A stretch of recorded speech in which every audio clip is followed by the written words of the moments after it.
I mean, the real asset all of us have is time. That's really all we have. And if we're utilizing it properly, our lives have moved towards the better. And if we're not, our lives are moving towards the worse. That's essentially what it boils down to. We have to become people that we make productive use of their time, that don't become people that waste time. Even if you want to play sports or relax or whatever, there should be a time for that. It should be specified. It should be something disciplined. Allah tells us the sun and the moon, they follow an order. All of the acts of worship that we do in Islam somehow fall upon the sun and the moon. The prayers dependent on the positions of the sun, Eid and Ramadan and Hajj on the moon. And Allah tells us the sun and the moon follow a precise order. Our worship follows a precise order. What we're learning from that is your entire life should follow a precise order. You should have some kind of discipline, laid out a sketch in your life for yourself.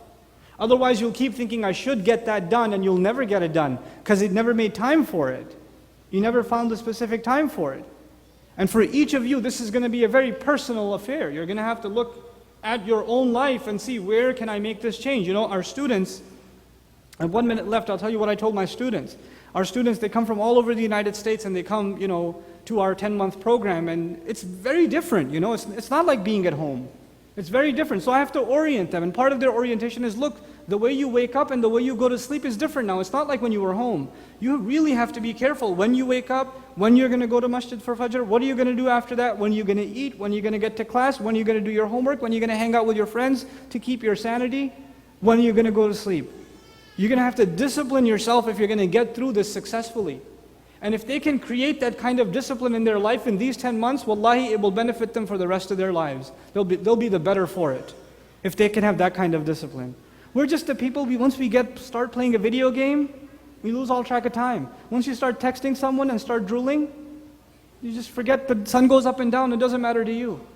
But once you hit the PS3 or Xbox controller and you start sniping people off the rooftops, right? That's it.